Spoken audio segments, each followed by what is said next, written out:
The broadcast is now starting. All attendees are in listen-only mode. Good afternoon. This is James Gaidry. I'm the Executive Director at the International Testing and Evaluation Association. I'd like to thank everybody for joining us today for this special tutorial on item writing, basically scripting questions to be submitted for consideration for the Testing and Evaluation Professional Certification Exam, which the association is in the process of developing. Just to go through some of the basics, if you have not been to a GoToMeeting event previously, there's a little window, an attendee interface that you show on your screen. Everybody should be seeing my screen now.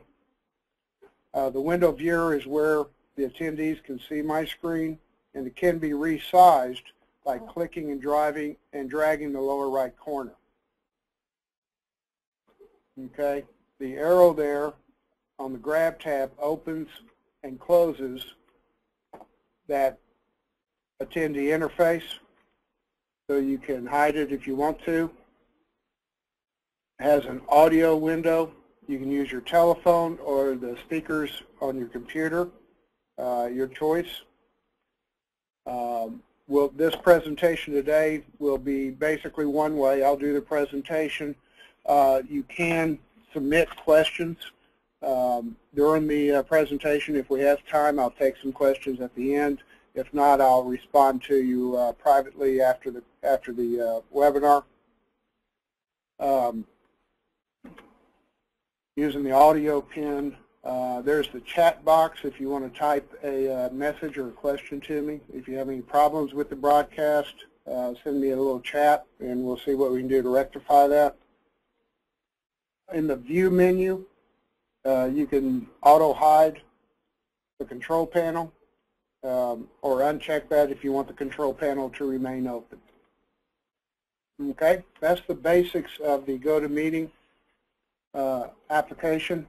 The agenda for this 1-hour session, we'll talk a little bit about the Certified Testing Evaluation Certification Credential, professional certification versus a certificate program, and what the requirements will be for this certification. We go through the objectives of the webinars today, and then get into item writing basics. And then get started, how you get started writing an item, process, and then get you off and running. All right, the CTEP credential, ITEA will begin offering this next year.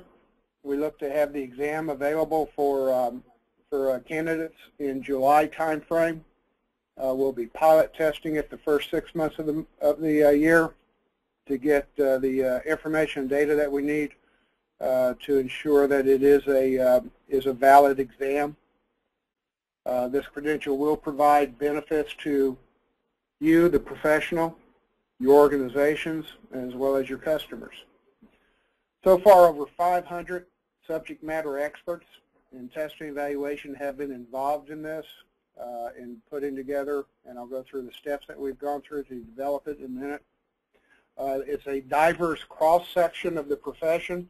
This credential is intended to represent the broad base of the testing evaluation profession, not DoD specific, not commercial specific, not pharmaceutical specific, but there are basic procedures, processes, knowledge, tasks that are performed by a testing evaluation professional regardless of the widget or the product that they're working on. So we're looking for we've enlisted a broad spectrum of subject matter experts to ensure that the credential is valid, regardless of what section of the industry you're in or the profession. And also, as you write questions, items, and submit them, you need to ensure that they represent the broad audience and are not too specific to your area, like they're not too DoD specific. and we'll talk about that a little bit later as well. So the purpose of the credential, first and foremost, to recognize those test professionals that have that demonstrated they have the knowledge, the skills, and abilities. To recognize their commitment to maintain and enhance those knowledge, skills, and abilities to remain current in their profession, and also to identify individuals that are dedicated to advancing the profession. This credential, very much like the product manager professional or the systems engineering certification, is for you, to provide a differentiator for you in your career and your professional development. It's also going to help the industry develop and promote some common standards, common terms. There's a lot of discussion, when people are dealing cross organizations, that they don't speak the same language in some areas. So out of this, we'll come up with a dictionary, so to speak, of common T&E terms that people can use to ensure that when they do a crosstalk with other organizations, they're speaking the same language in terms of the principles, procedures, processes for the profession. And lastly, to support professional development and education. This will provide a basis for a curriculum for universities to help enhance their degree programs to better prepare individuals for a career in testing evaluation. It will allow people that are conducting continuing education courses to develop courses based on the knowledge, skills, and abilities that a professional needs to have in order to be successful in this field. So where we are today, we started with a job task analysis, basically looked at a testing evaluation professional, once again a generic one, not specific to one organization or one type of product, and identified the duties, the responsibilities, functions, specific tasks that that individual does in their day-to-day job, and rank those tasks based on their relative importance, the difficulty, and the frequency that they do those tasks. Then we developed a body of knowledge. Now that we identified what the tasks were that a test professional performs, what knowledge do they need in order to successfully perform those tasks? And we developed all the knowledge, skills, and abilities that they need to be a competent professional. Then we took all that and distilled it down into what we call a table of specifications, also known as the exam blueprint, that has 7 topic areas and various subtopics within it. That's going to be released later this month, and it will be publicly available for individuals that are interested in pursuing the exam and attaining the certification. It will show them what are the areas of knowledge that there could be questions on the exam, what percentage of the questions on the exam will come from certain areas such as test execution, and provide a blueprint for people that want to go off and develop courses that teach to those knowledge elements that can help somebody successfully have a career in testing and evaluation. And then the examination. It will be about a 200-question exam, 4 hours to complete. It'll be from a data bank of questions that will contain probably 1,500 to 2,000 questions. That'll be randomly selected based on the percentages required for each knowledge area.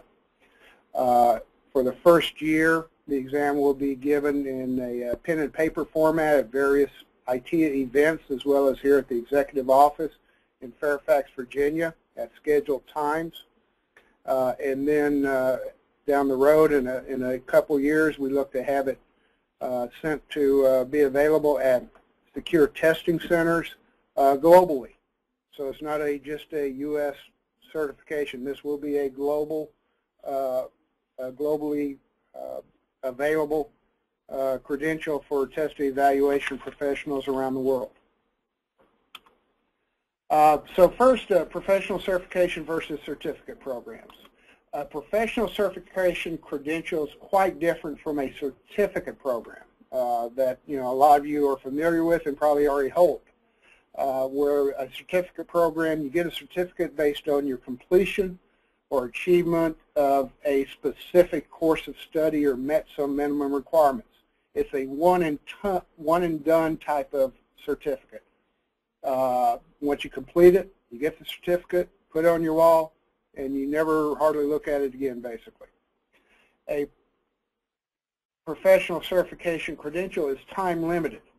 Once you receive the certification, you pass the exam and get your certification. It's only valid for a certain period of time. It's awarded based on the candidate passing a competency exam. Now, that exam is not related to any specific course or curriculum of courses. Where you've gained your knowledge and your skills and your abilities is not that important. What is important is that you are able to take the competency exam and pass it and demonstrate that you do have those knowledge, skills, and abilities to perform competently as a T&E professional. It gives you a designation that you can use on your business card, resume, whatever, like a CSE, CPA, CTM, okay? It also requires adherence to a professional code of ethics. There is a test and evaluation code of ethics that the associations developed years ago. This will be something that will become more formalized and used as a tool for you to demonstrate your commitment to excellence in test and evaluation. And it's also going to require periodic recertification. Every 5 years, for instance. These have not been determined yet. Once we go through the exam psychometric analysis and look at the technology that will be approved by the Board of Examiners, it will be 3, 5, or 7 years is typically the spread for these types of credentials. But throughout that period, you're expected to maintain full-time employment in the field, and you're also expected to continue professional development, education, to maintain and advance and increase your knowledge, skills, and abilities and your proficiency as a T&E professional. When it comes time for you to recertify, you submit documentation to the executive office here for our review. As long as you meet the qualifications, minimum qualifications to be recertified, your credential is reissued. And it's valid for another period of time until you need to go through the recertification as well. All right. So what we're looking at right now, once again, these need to be validated once we conduct the pilot test of the exam and verify that and validate that a person with X years of experience, for instance, can be expected to have a fair shot at passing the competency exam. In other words, somebody fresh out of high school or fresh out of college might not have the skills and experience to be able to pass the exam. So we need to judge based on the pilot testing of the exam, what is that period when a T&E professional has gained enough experience in the field to be able to fairly have a shot at passing the exam. Also, as far as a degree, we will look at the testing statistics and determine, does the individual need a degree? Do they need that degree to be technical? Or is there an equivalent years of experience that is equivalent to a degree that has given them the knowledge and experience needed to have a fair shot at passing the exam? Okay, this will all be determined once we go through the first round of testing, pilot testing, and we'll do the psychometric analysis and look at what the data shows us. For recertification, right now it's looking to be about 5 years is the period. That's to be validated as well. And like I said, it has to be demonstration of continued employment. If you got certified and then you go off for a few years, not active in testing evaluation, it's hard to maintain your currency if you haven't been actively working in it. Second element is demonstrative relevant and sufficient professional development, attending conferences, taking courses, anything that's related to testing evaluation, submitting items for the exam. You'll receive recertification points for submitting items for consideration for the exam as well. So there's various activities, attending chapter meetings that have technical presentations in it. You know, there's lots of activities that you can get recertification points by participating in, and there'll be a recertification handbook that will detail all that. One thing to make sure you know is that eligibility to take the certification exam, like I mentioned earlier, is independent of any course of study, curriculum, or test book. There's no requirements to complete a course or any kind of curriculum to sit for the exam. It's merely based on what we said up top, your experience and what degree you have, or if you have a degree. Once again, that needs to be validated once we do the pilot testing. All right, so what we're going to do in the next 30 minutes, 35 minutes is provide you a basic training. This is normally done in a 1 or 2 day workshop where you get trained and you have reference items, reference books, you develop questions, we critique them, there's a back and forth to make sure that you get a good immersion in how to write good items. This is, giving you the basics, but I'm sure we'll have some continued discussions as you start developing items to make sure you can write some good items because there is an art to it. And basically, we want to develop valid and reliable items for use in the certification examination. Our objective also is, for individuals to generate 20 items within the next 4 weeks. One of the benefits in participating in the item writing workshops in this webinar is you will have your initial application fees for the certification and your exam fees waived as long as you are able to submit at least 10 items that are accepted by the Board of Examiners. So if you submit, we'd like you to submit many more, but if at least 10 of them get accepted by the Board of Examiners for inclusion in the database that we use for the exam, you will have your initial application fee and exam fees waived. All right, so to get started, the answer is 42. You always start with the answer, okay? You start with the answer and then you kind of work backwards to the question. In this case, 42 is the answer to the ultimate question. If anybody that's read the Hitchhiker's Guide to the Galaxy, is familiar with this one. So the basics, item basics, when you're developing an item, the knowledge that's needed to answer the question must be relevant to the profession. I sent out an item writing guide to everyone earlier. The table of specifications, the blueprint, has topics on it as well. We'll send that out as soon as it is approved. But whatever knowledge is needed to answer the question must be relevant to test and evaluation. And it must be at an appropriate level of difficulty. This certification exam is being developed with the profile of a test and evaluation professional that's been working in the field at least 3 or 5 years. That's going to be determined what level it is. But somebody that does have a level of experience in that range. So when you write your questions, you shouldn't write them for for somebody that's done 30 years of experience and is working at a very high level. It's really for that guy that professional that's been out 3 to 5 years. What have they learned? What should they be expected to do after 5 years of experience, for instance? Okay. And there must be one and only one correct answer. When you write your item, it can't be several answers could be correct in certain circumstances.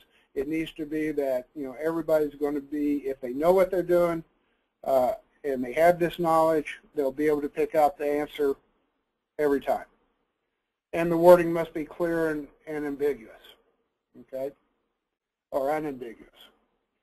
And there must be a supporting reference. All of the exam items needs to have a supporting reference. It needs to be something that's publicly available. It can't be a textbook, guidebook, handbook reference that's only available in your organization. It has to be something that's publicly available that the broad community of testing and evaluation professionals can access. It can't be something that only you know. All right, the exam's going to be based on a 4-part multiple choice item style for various reasons. One, it provides focus as far as the candidate and also as far as developing items for the exam. It's based on 1 correct answer and 3 or more distractors. Distractors are answers that somebody that doesn't have the level of knowledge that is needed to get it right would pick one of the wrong answers. So the distractors need to be some viable. 4-part multiple choice avoids extraneous responses that you would get in like an essay style exam.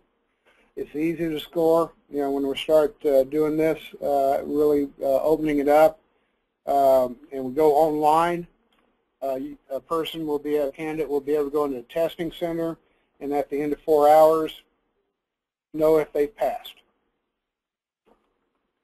And it avoids subjectivity. There's no, trying to interpret what somebody meant by an answer.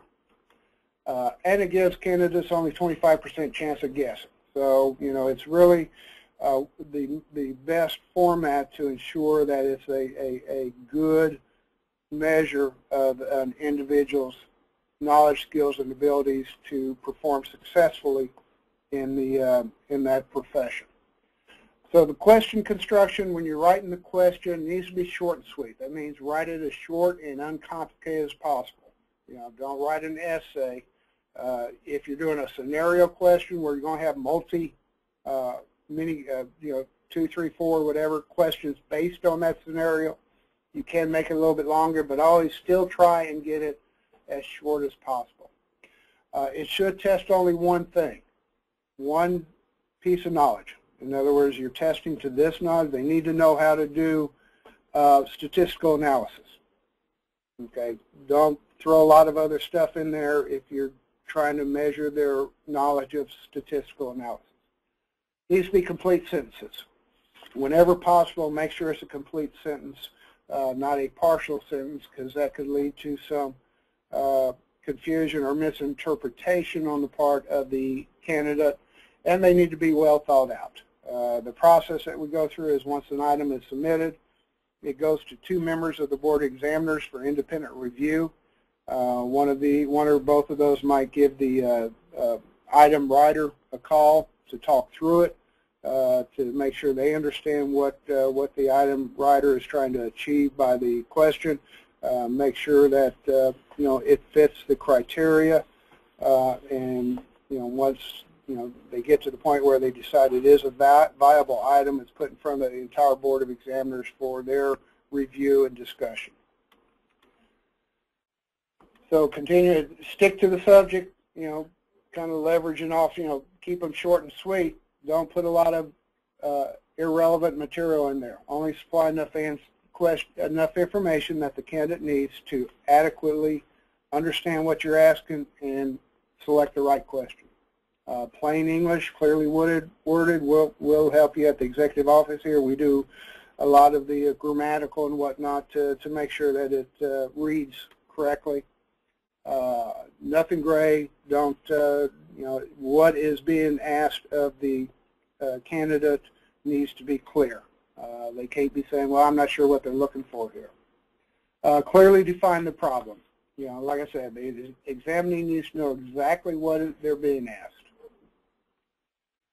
Okay, ask, don't tell. Always ask a direct question. Avoid any lecture or lengthy discussion. This kind of leverages off, keep it short and sweet. Don't bury the headline. If you're asking for a specific answer to a specific part of the question, don't bury it in with a bunch of extraneous information. Always make sure that the central idea is there, and most of the content for the item supports that central idea.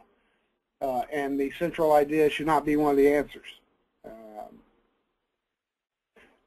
You can use should, do not use would, do not use could. just in terms of phrasing the question. Should is better, as well as must. Use must. Please don't use can. Once again, those can answer it up to, well, I could do this or this, You always want the one answer to be the best answer, all things considered. And never use always, never use all, never use never. Those are, again, things that, well, always it's not always like that, or never. It's never like that. I mean, so you got to stay away from those kinds of words. All right, accent the positive. Avoid negative phrasing, because when you phrase a question in a negative format, such as, when you're doing this in this scenario, you should not do this, okay? Because sometimes that leads to some confusion. We're trying to make sure that this exam is a fair measure and not confusing. So these are all little things.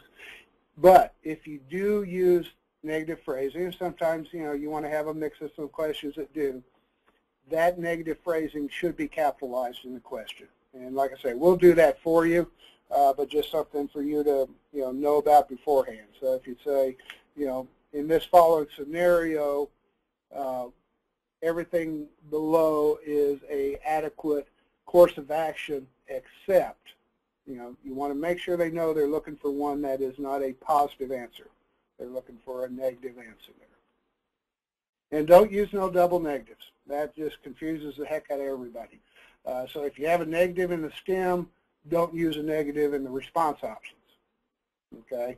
So if you say, this is not an example of this, then, don't have in the in one of the responses, this is not as well. So just stay away from double negatives.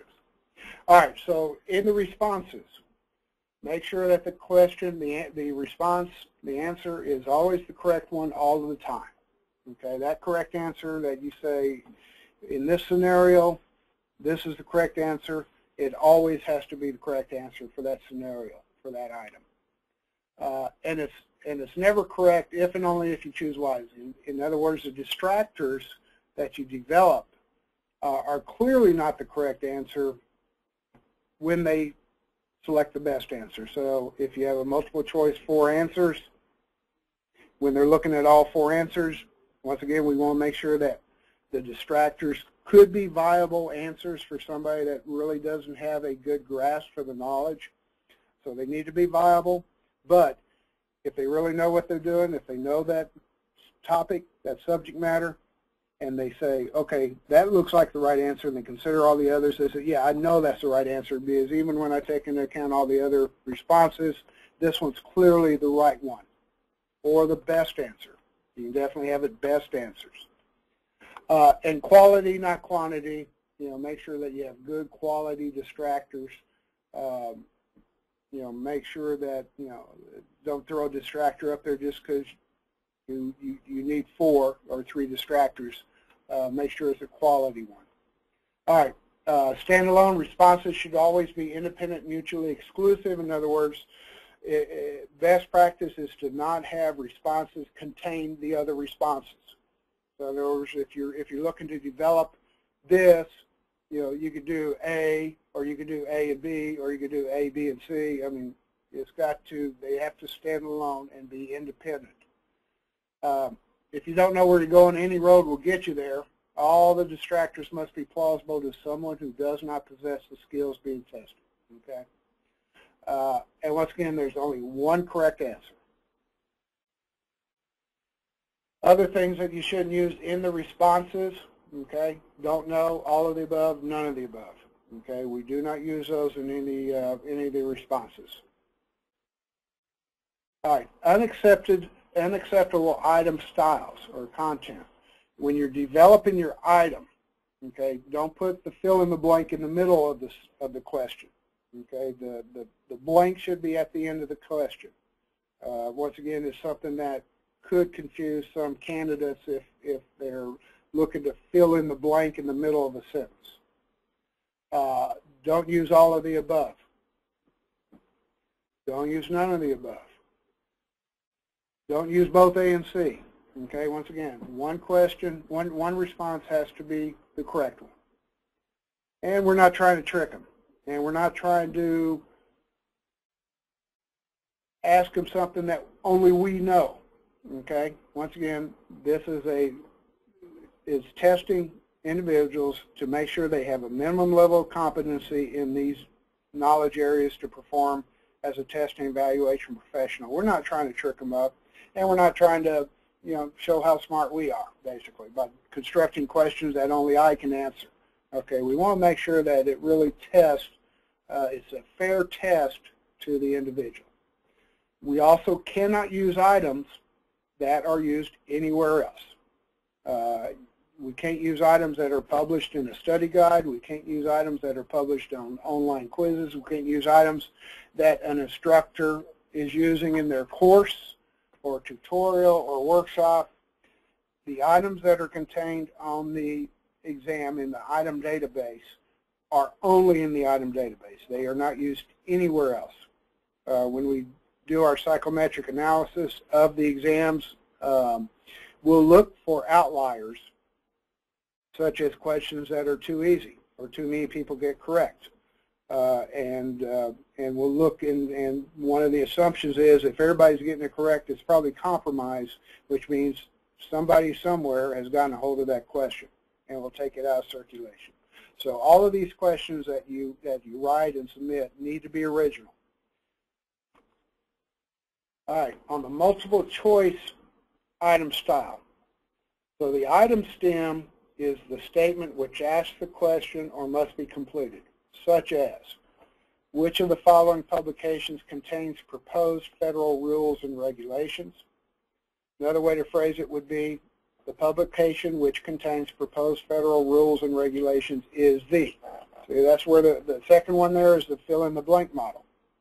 Okay. In other words, one of the things we talked about earlier, don't put the blank in the middle of the thing, in the middle of the sentence. So we would not want this to read proposed federal rules and regulations in the blank is where the publication is contained or something like that. Okay, so this is the way that you would have the phrase of the item stem. The key, when you look at the form, the item construction form, I'll go over in just a minute. It's actually in the Appendix D of the item writing guide that was sent out. The key is the correct answer. That's what we call the key. And the key is always, when you're submitting the question for consideration, always make A the correct answer, the key. The distractors need to be plausible but incorrect. In this case, with that item that we asked just previously about publications, they all need to be, publications. And here's an item in a final form. Okay, which of the following common household items contains corrosive material? Alkaline batteries, that's the key. When you submit the item for consideration, A is always the right answer. B, C, and D are your distractors. Okay, they all need to be plausible. In other words, if I don't know what corrosive materials is, I might think paint thinner has corrosive material in it, or super glue. So they need to be viable distractors.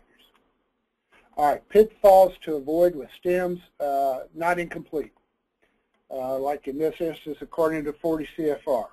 Well, what according to 40 CFR? I mean, 40 CFR is, 500 pages. What are you trying to ask there? It's got to be specific on what you're trying to ask. Non-specific stems, such as which of the following is important? Well, everything's important in certain cases, so it needs to really spell out, a scenario or situation where it leads them to one correct answer that addresses that scenario. And unintended clues. A key word from the stem repeated in one and only one of the answers.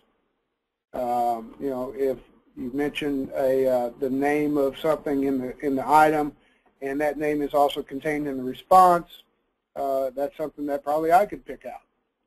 And if I'm picking out enough answers to be able to pass the competency exam, it's probably not a good exam.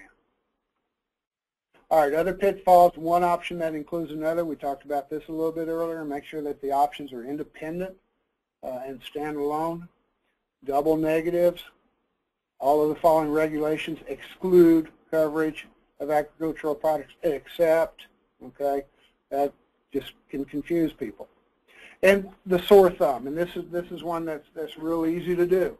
Making one answer, one response much longer or much shorter than the other ones. It sticks out like a sore thumb. And usually if one answer is much longer than the other ones, that's the right one. So we want to make sure that all the responses are approximately the same length. Also make sure that you're not mixing apples and oranges. In other words, in your responses, one of them is a reference to regulation, one is the amount of a substance, you know, one is something else. So you make sure, like in the example before, we're asking for a publication, make sure all the responses are publications. And it most likely follows a faulty stem, so you just need to, you know, look at your question a little bit better. Always, never. You know, once again, you know, we're mentioning this several times because it is important. You know, never use always or never as a option in your responses. All right, punctuation and capitalization, just a few on this. Try to avoid the use of personal pronouns. Okay, we want to make sure that the questions are gender neutral. Instead of he, she, you know, use he and she both, or the test professional, or anything like that. Acronyms and abbreviations. Boy, this is going to be tough for a lot of people. Do not use acronyms or abbreviations in the items or in the responses. Spell them out. Everything should be spelled out, even ones that you think might be just everybody knows. This is especially true in, you know, some organizations that are predominantly working on military projects. A lot of people that are non-DOD are going to be taking this exam. And not only do we need to make sure that we get all the abbreviations out of there, we need to make sure that the items, the questions, the knowledge is generic, not specific to one industry or one organization or just DOD. Okay, it needs to be very generic so that somebody that's working in pharmaceutical or commercial electronics or appliances would be able to answer the question if they're a competent test and evaluation professional. All right. Quickly on types of questions. You know, when you're developing questions, there's three basic types: a get it question, a fix it question, and a get creative question. All right, get it questions. You know, do they get it? I'm testing them on this knowledge. I'm just checking to see, do they get it? You know, questions like this usually start off, what best defines this kind of situation? What is uncharacteristic of this type of test? What is an example of a operational test? Okay, so this is just checking to make sure that they have the knowledge that you're testing.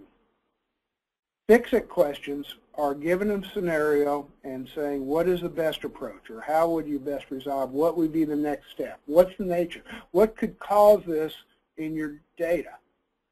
What do you need to make sure that your data is valid? What will occur from environmental conditions?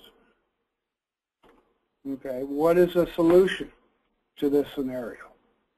Or if this happens, what should you do? Or what is the most effective or efficient solution to this scenario? Okay, so those are fix-it type of questions. And why is this one the most effective solution? Okay, so those are good fix-it questions. Get creative questions are trying to stimulate their you know, right side of their brain.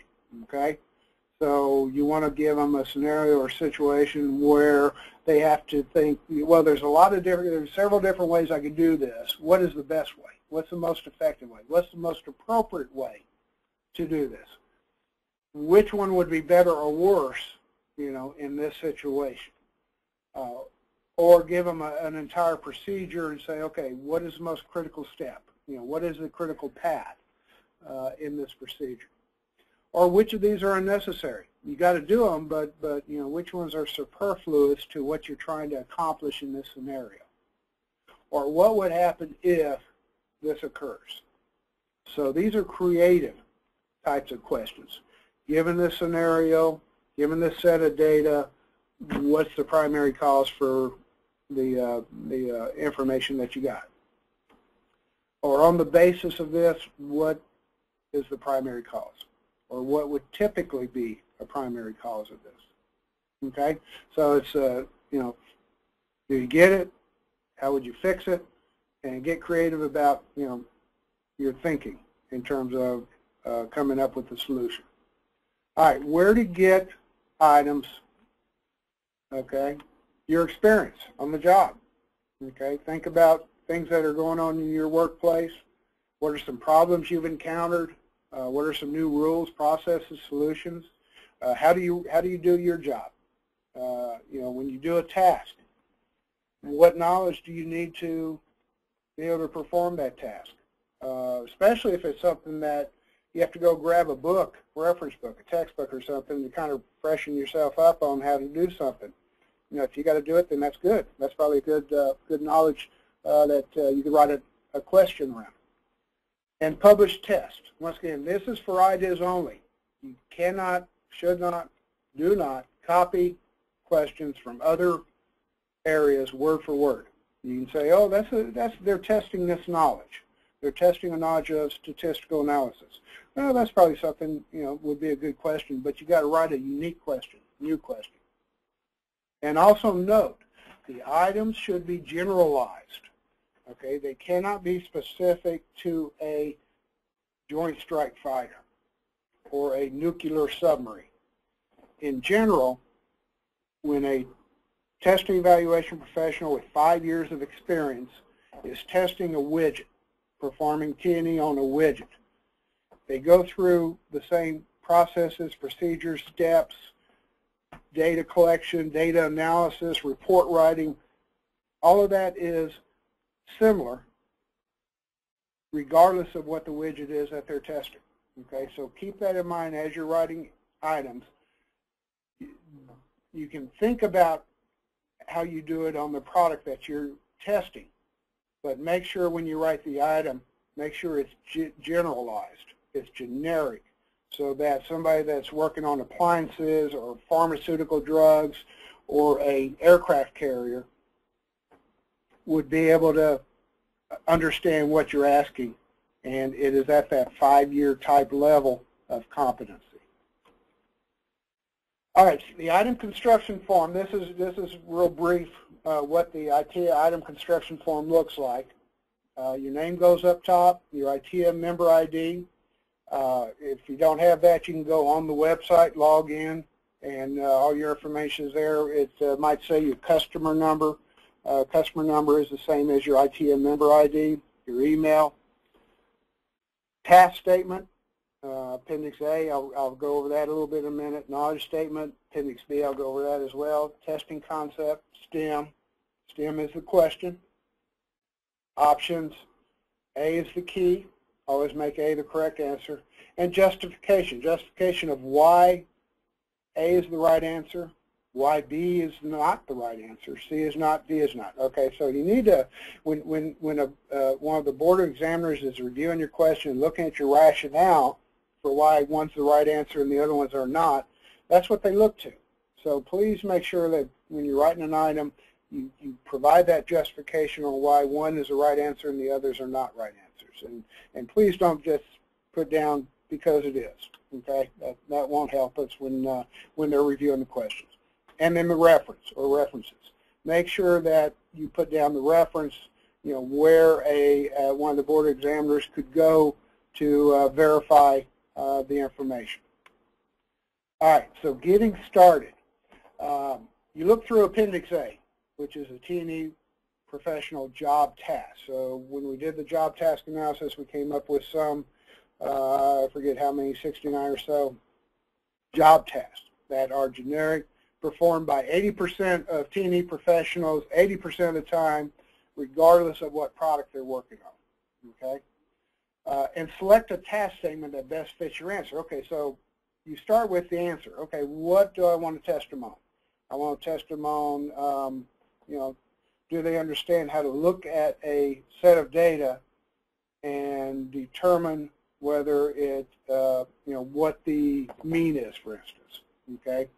So you look through the tasks and you say, okay, what is the task statement that is the best fit to what I'm trying to ask them as far as the task that they're going to perform to have this answer to the question, so to speak, okay? And you write down that task number back in the form, okay? That goes in the task statement number up there. And they're all 4-digit statements, so make sure you write all 4 digits in there.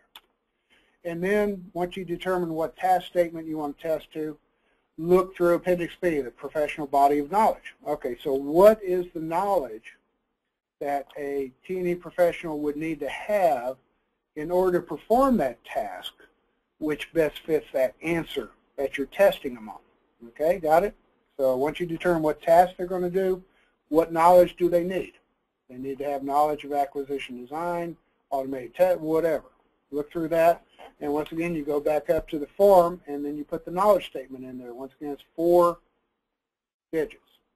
Okay, so you put together what do you want to test them on, what's the answer you want to get them to, what is the task that's related to that, what's the knowledge that they need to do that task, and then you're ready to formulate a sentence that covers the concept. Going back to our earlier example of alkaline batteries, so what I want to test is alkaline batteries contain corrosive material. I'm trying to find out if, you know, this individual understands enough about corrosive materials to know that alkaline batteries contain corrosive materials. And then I take that statement, I turn around in a question. Which of the following common household items contains corrosive material? Or I phrase it as a complete the sentence. A very common household item that contains corrosive materials is, okay? So I start with the concept, I turn that into a question, and then, okay, well, more about the statement. Make sure it's worded clearly and tightly so it defines the question. Make sure it contains all the information they need to determine the correct response. And it shouldn't contain extraneous or irrelevant information, okay? So it needs to be a tightly worded item. The distractors must be plausible but incorrect. In this example, with the alkaline batteries and corrosive materials, the distractors must not contain corrosives, because if they contain corrosives, then it could be a valid response to the question. In this case, you said common household items in the STEM. Therefore, each of the distractors needs to also be a common household item. Present the options in parallel form, which means, you know, they're all about the right length, they're all about in the same tense, you know, there's similarities there. They're not apples and oranges, they're not sore thumbs, they look about the same in that fashion. And make sure they flow with the correct grammar from the STEM. In other words, if the question's in present tense then the answers are all in present tense, for instance. Or if the item is in singular format, all of the responses are singular format, not plural. All right, so reference materials for these items, the items that you create, whether you pull it from a textbook, a handbook, whatnot, your organization's papers, reports, published studies, they need to be publicly available. Okay, they can't be something that's only in your organization, not available to anybody else outside, and preferably no more than 5 years old. I know if you're like me, I have textbooks that are 30 years old. Okay, you can pull an item from that, but look for the most current version of that textbook to make sure that the information hasn't changed over the last 30 years. And also when you're putting the reference in there, try to reference the most current version of that book. Okay? So they can be older than 5 years, but always try and find the most current one. And also make sure that the information hasn't changed from the time that textbook was originally published. All right, so it's time to write. Okay, so from here on out, you need to look on the ITEA website, search item writing. There's a Microsoft Word version of the form. There's also 2 PDF forms, one that you can just print out and write on. Please, if you do that, make sure your writing's legible. There's also a editable PDF form on there that you can use. Contact me if you have any questions. You know, we're looking forward to getting the exam and the certification launched in July. There will be information sent out as to you know, the locations, times of the exam, and we certainly, you know, look forward to your participation in that. We will be looking to pilot test the exam starting in January. The first one will be in conjunction with the Systems of Systems Conference in El Paso. We'll pilot test it also in May timeframe in conjunction with the Test Instrumentation and Directed Energy Conference in Las Vegas. As well as we'll have some pilot tests here in Fairfax, Virginia. And all that information will go out once we nail down the schedule. And once again, by virtue of your participation in the item writing contribution, as long as you've met the minimum requirements in terms of submitting questions to help us build the database, you'll be eligible to participate in those pilot tests of the exams as well. So with that, I'll end today's webinar. We appreciate your support of the association and your commitment to advancing the test and evaluation profession. Please let us know if there's anything we can do to help enhance your personal and professional success. Let's see. I do have a couple of questions here. Let me try and answer a few of those.